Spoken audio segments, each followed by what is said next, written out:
Hey you guys, Caitlin Proctor, and sorry half my face is dark, but I figured Mac is sleeping, so I only have a few minutes to talk to you about this, so I could either worry about the dark side of my face or get you this info. I'm going for get you this info. So I wanted to talk to you guys about affirmations because it's something that I've used that has worked for me, but it's also worked against me. So when did I start affirmations? I started affirmations probably about like 5 years ago when I began my self-development journey. And the first person to give me affirmations that actually worked for me were Bob Proctor. Maybe because we share the same last name. I don't know.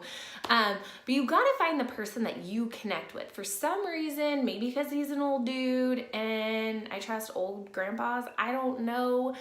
But Bob Proctor, when he says something, I'm just like, okay, got it, Bob, got it. And I listen to him and I take it in and I believe him. So even though when he speaks a message, you know, he's speaking it to the masses, I listen to it and I'm like, oh, Bob, you know me, you believe in me. And it just works.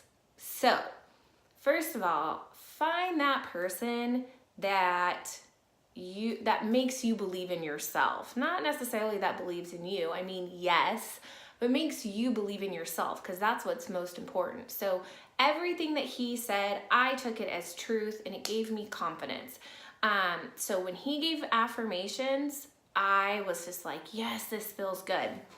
Okay, now here, I like to do affirmations in the car. I don't even care that I look like a crazy person. I just, people probably think I'm singing, and that's awesome. But I really like to speak out loud my affirmations. The more excited I am and the more feeling I have behind them, the better they work. And I can always tell because when I'm excited, I get louder and like more animated. And so that's kind of a good way to tell, like if you're believing it, if the affirmations are working for you. Now here is where affirmations have not worked for me, is when it is something so outlandish to me that I don't believe it. And then what ends up happening is it does the opposite. I start kind of like shying away. It makes me lose my confidence because it's too far out there for me.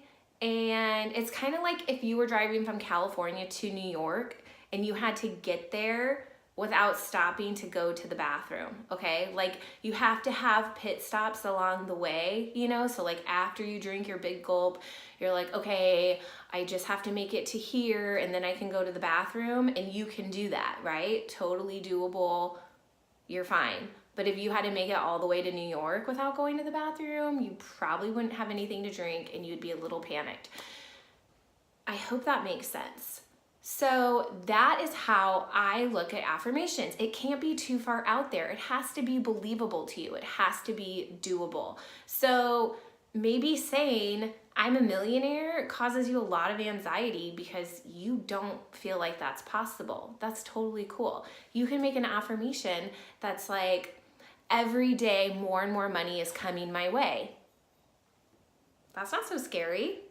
Every day more and more money is coming my way. Another one I like is to say something.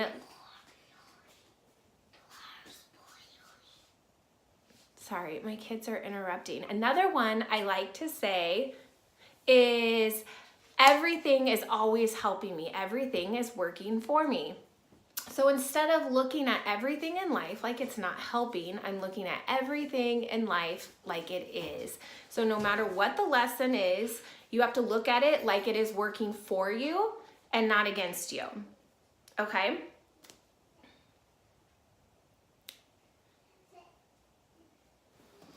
Okay, totally got interrupted by my kids. That's kind of how my life goes. So, piecing this together. All right, so make sure that your affirmation is something that you believe in. It's something that feels good when you say it. So even if you're like, this isn't my life right now, you can see it as a possibility of being your life, because then the more you say it, the more that possibility then feels like truth, okay?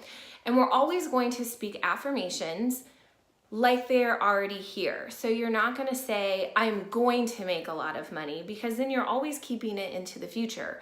So you have to say, I am abundant in all ways. I am paying all of my bills and I have more than enough left over.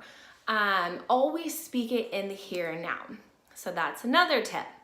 And then another thing that I think is important with affirmations is a lot of times people don't understand the power of their words. And so they will say things like, I don't want to go into debt. I don't want to lose my house. They speak all the things that they don't want to happen.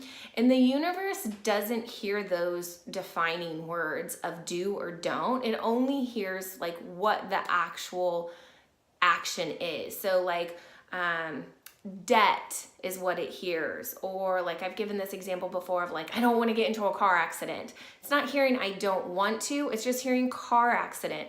So look at your language and what are you calling into your life through your language, and just change that up. And it's going to take time, because new habits, they take time to form, and I'm still working on it all the time. So trust me, I'm not an expert at any of this. I'm just bringing you along my journey with me, because this is all shit that I'm working on myself. But I hope those hints help you. Affirmations, I think, can be really, really powerful, but you just have to make sure you do them in the right way and you feel good about it. Make sure you find that person that you can look up on YouTube, doesn't cost you any money, and can give you a little bit of guidance, and you believe them and you're like, yeah, Bob, thank you. But whoever your Bob is, like I love Gabby Bernstein, I love Tony Robbins, Robert Holden. Like there's so many awesome people out there, and you just got to find the one that works for you. So, all right, you guys, I'm going to go attend to my crazy children, and I hope that this helped you in some way. I'll talk to you later.